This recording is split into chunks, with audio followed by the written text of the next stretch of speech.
LSU 2-1, 1-0 in SEC play. Now they've got their SEC home opener against Arkansas this weekend. And if you were to tell me before the season that the spread would be about 18 points, which it is right now, I would have been like, you're kidding, right? There's no way, because every game that these two teams have played in the past couple of years, every time that they've tangoed on the dance floor, it's been a really close game. I'm talking about the last three being within 3 points. So this is the beginning of a 4-game stretch right here, where I think we're going to learn everything we need to know about this LSU football team. Last week against Mississippi State, I didn't include in that stretch because I think 5 is not a stretch. That's just a journey, really. But we learned a lot from that game. And what we learned is that, hey, this team actually does have a lot of talent. They can pass the ball downfield. And this defense can get after a quarterback that can't move very well. So we did learn some in Starkville. We're going to learn more this weekend and even more after that with the next 3 games after Arkansas. Coming out of this stretch of games, we will know if this LSU team can compete for the SEC West, if they can compete for the SEC, and maybe even if they can compete for the national championship. So it starts with Arkansas this weekend, of course. A couple of numbers about this game, and I've told you these before, but I'll give you them again. The home team has lost the last 3 games in this series. So Arkansas has lost, 2 in a row at home to LSU, including last year, which was a very ugly game. And then LSU lost at home in 2021, 16-13. So each of the last 3 games have been very difficult games to watch for fans, and they've been very low scoring. So the spread this week, 18 points, when you keep this kind of stuff in mind, that's a little bit scary. So I'm certainly not putting any money on this game. I would suggest you don't either. If I'm picking one way or the other, I'd lean towards LSU covering this very gaudy spread, we'll call it, because they're just simply more talented. And Arkansas, I lost a lot of respect for them last week when they lost to BYU. And that was not a very good BYU team. Arkansas was an 8-point favorite at home against the Mormons, and they did not play well. They lost. They gave the game away, really, in the fourth quarter. Just didn't come out in the second half and hold on to a lead that they went into the locker room with. So it's going to be an ugly game. Supposed to be, at least. What I want to see is if LSU could just come out and dominate, like straight up just come out and smash these guys, the same way they did last week against Mississippi State. That was a 9-point spread, and a lot of people thought MSU, myself included, would cover and maybe even win that game. They didn't. LSU blew them out. Can you do it again the next week? That would tell me a lot about this team, especially against the dual-threat quarterback, which we'll talk more about in the show, so stay tuned for that.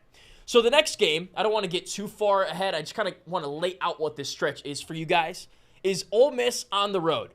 Should be a ranked Ole Miss team.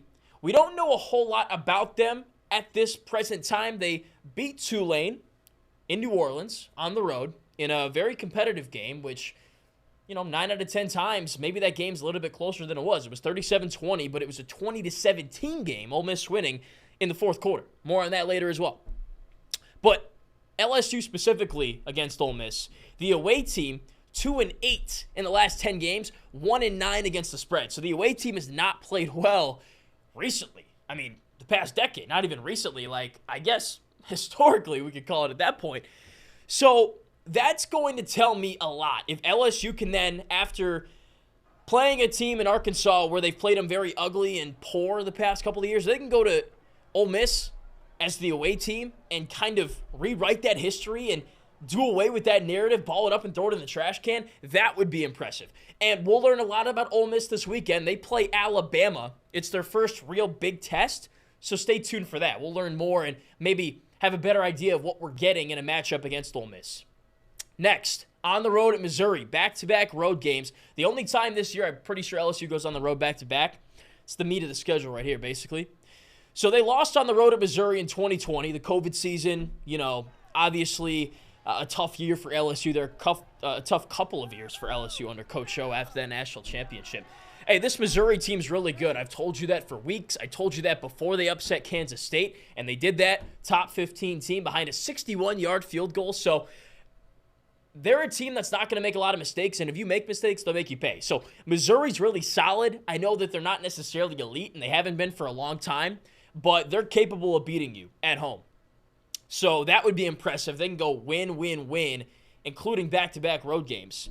And then you finish it up with Auburn at home on October 14th. Some numbers here. The away team has won 3 of the last 5. Auburn's the away team. And they're off to a 3-0 start, but they haven't necessarily beaten anybody that, impresses me. You know what I'm saying? So they've played UMass. They've gone on the road at Cal, and they won there 14-10. Ugh, ugly. And then they beat Samford. So they've got Texas A&M this weekend.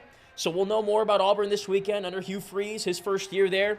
And then Peyton Thorne at quarterback, the transfer from MSU. I'll be tuned into that game because I don't know enough about Ole Miss. I don't know enough about Auburn to give you guys a good read on what that game's shaping up to be. But look, if LSU goes 4-0 in this stretch, this is a top 10 team. That's a fact. Maybe a top 5 team. They're right there in the college football playoff discussion for sure as a one-loss team. And if Florida State beats Clemson this weekend, that one loss is going to look a lot better than it does right now, which it looks good. I mean, FSU's a top 5 team, but it'll look even better if they go beat them. So after that, you've got Army, bye week, Alabama on the road, Florida at home, Georgia State, Texas A&M. We will know going into these games what kind of team this is. Is this team capable of winning and competing in those tough games to end the season? So that's why this is the defining stretch. 2-1 right now. You go 4-0. You're 6-1. You're a top 5 team. You've got high expectations, and people are talking about you as a college football playoff team. So let's see what LSU does in this 4-stretch period of games with no bye weeks in between.